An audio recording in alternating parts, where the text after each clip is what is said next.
top 10. I'll lower it for the rest of the video. I don't think that's sustainable.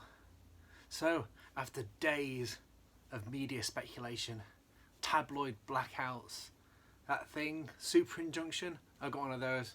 Make sure nobody finds out what this top 10 is until it's time. I've donned my best jumper for Christmas. Makes me look a bit fat, but hey, I look like a little fat reindeer with a little nice furry tummy and bells on. So, I'm ready. I've actually got the pile out and gone through it again and shall I, can I move, should I move, no, yes, I did a bit. Anyway,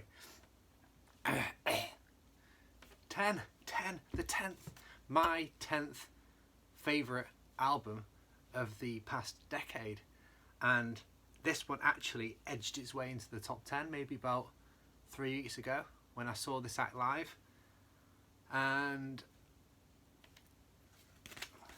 Sigrid, Sucker Punch, made its way into the top 10 because she's phenomenal, and this album is really a great happy pop album, and she's incredibly talented and everyone should listen to it, and I'm surprised this isn't making a lot of people's end of year lists.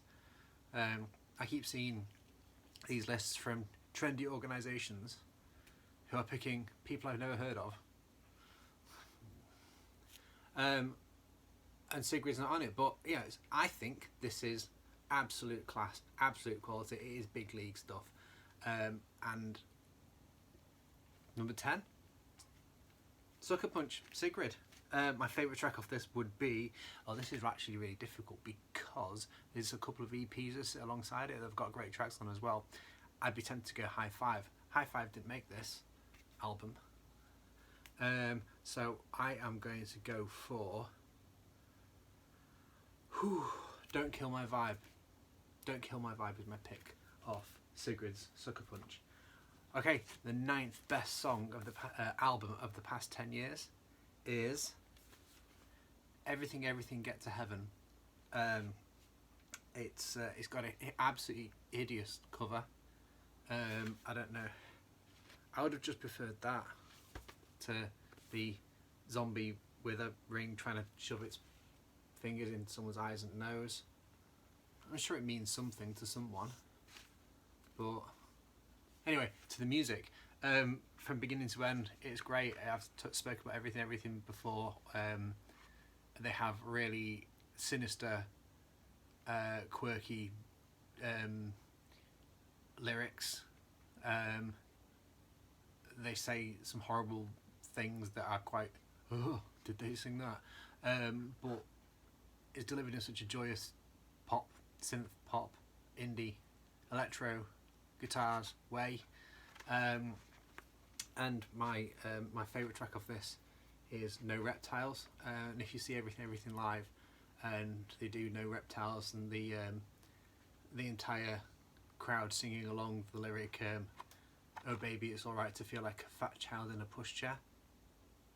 A fat child in a pushchair. You have to listen to the song now to get the context. But No Reptiles is my pick off this. But Regret, Distant Past, Get to Heaven, Spring, Sun, Winter, Dread. I've only just realised it's not Spring, Summer, Winter, Dread. Spring, Sun, Winter, Dread. There we go. I have learned something during my own countdown. Okay, number 8. It gets really difficult here. These are the ones that have been reordered several times. But 8 is my 8th favourite album of the decade. Why do I keep forgetting the word decade? Janelle Monáe, The Arch Android. The Arc Android. I'm sure she probably says it in a song at some point, and I'm sure I've actually heard it and thought, that's how you pronounce it. And still, The Arch Android, The Arc Android. Regardless, this is a phenomenal album, and it was one of those ones that I listened to and I was like, not so much, and then it gradually got in here and went around and stuff like that. And then I saw the video to Tightrope, and I was like, yeah, that's great. And I saw the video to Cold War, and I was like, wow, she's amazing. And then I saw her live, and I was like, oh, she's amazing. And then I got asked to leave. That's not true. So, yeah, beginning to end, the second and third suite of the what's it called? It's called something. It's just called the suites. And Cold War is my favourite track off this one. It's a phenomenal track. There's also a Wonderland I love. Locked Inside, Faster, Dance or Die as a little trio of tracks that all go into each other. Oh Maker I love. Brilliant. 7, just edging out Janelle, is Roisin Murphy's Hairless Toys, which a lot of people slated at the time. Well, I'm basing that off what people have written on iTunes, and people are predominantly plebs. It was her first album for like 8 years, and it's 8 tracks long, and all the tracks are longer than usual tracks, and it is I said it is exactly what an album that took 8 years to write would sound like. Every song is just there in its pure form, not edited down. It takes its time to develop, and this album is full of songs like that. Like the song Exploitation begins with this huge electro beaty hypnotic clashing kind of intro, and then it just changes. It's like the first like 30 seconds is that, and it just changes into something else. So she goes, headphones? It's brilliant.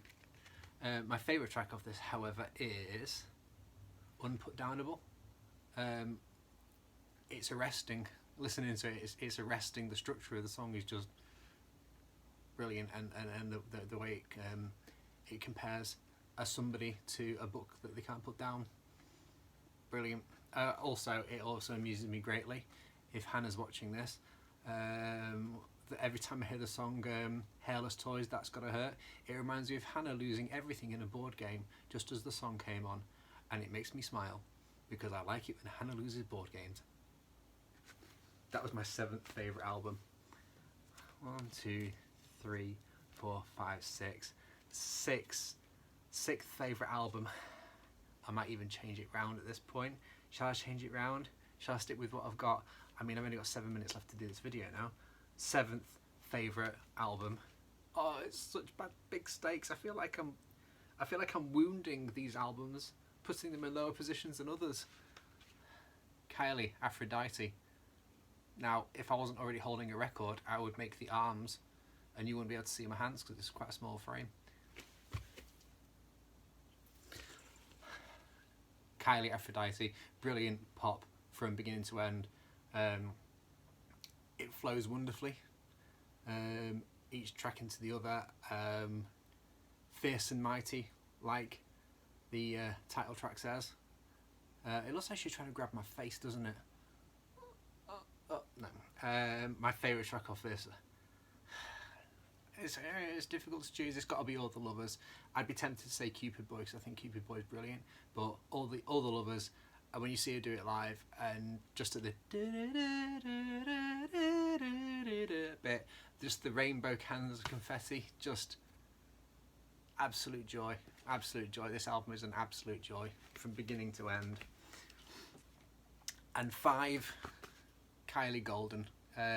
Who thought she would have this in her? And she did, and I think this one gets the edge because she's written it, and although Aphrodite is absolutely mega, there's so much more of Kylie's heart in this one, and dancing, the meaning of dancing, just, you know, every time you hear it, it resonates. And tracks like Stop Me From Falling, and what's the one I really like, Live a Little, Lifetime to Repair, the 6, 5, 4, 3, too many times. I didn't warm up, that's why I can't sing properly, not because I just can't sing. My favourite track of this isn't on the vinyl. My favourite track of this is Lost Without You. Lost Without You should have been a single, no doubt. It's actually one of the best songs Kylie's ever done. If you've not heard Lost Without You, you need to. Right, I need to hurry up. So, my fourth favourite album of the decade, Robyn, Body Talk. But hang on a second, I'm not going to show you the one that everyone's got. I'm going to show you my original press. Robyn, Body Talk.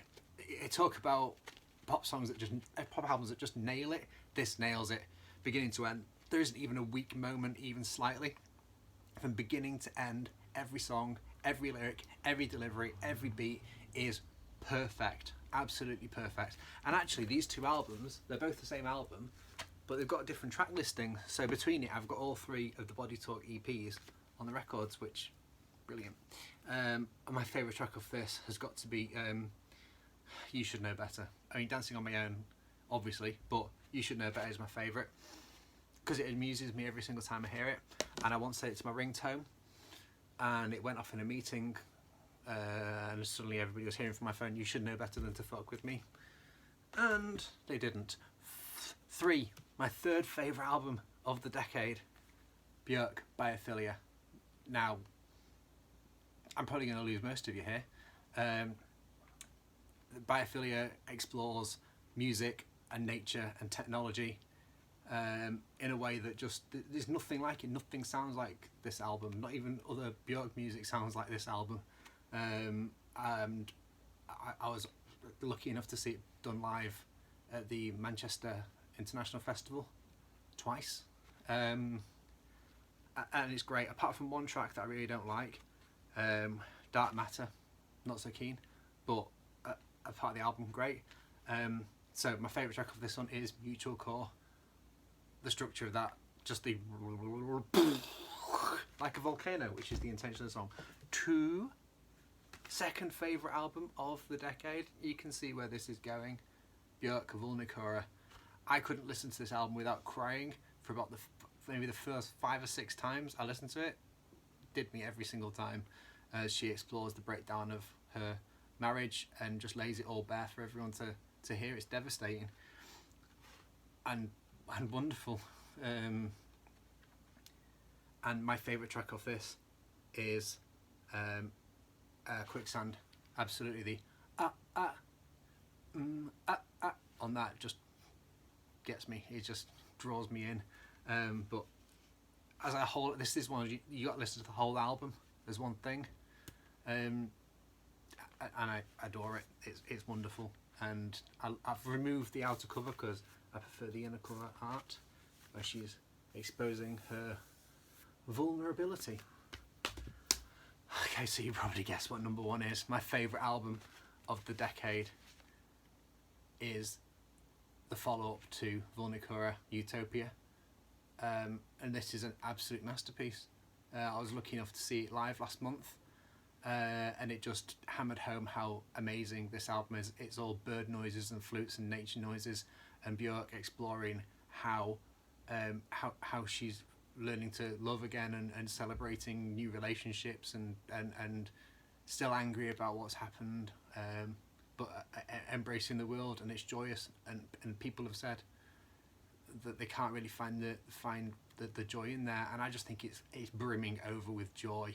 And for that reason, every single track on this one is just brimming over with absolute joy or emotion, where she's just annoyed, but also she's found the power to not be affected by that. You'd have to listen. My favourite track off this one is Arisen My Senses, which I believe is how you pronounce it. I would say Arisen, but I think she says Arisen in the song. I'm running out of time. Right, so amazing. Hey, Björk top 3. Hey, Björk and Kylie top. It's a good top 10. I got great taste. I have put a link to all my favourite songs of all my favourite albums in my Instagram bio. If you wanted to have a listen to one song off all my favourite albums of the past 10 years. Thanks so much for watching. I will... You want to do something else? Put a different jumper on probably.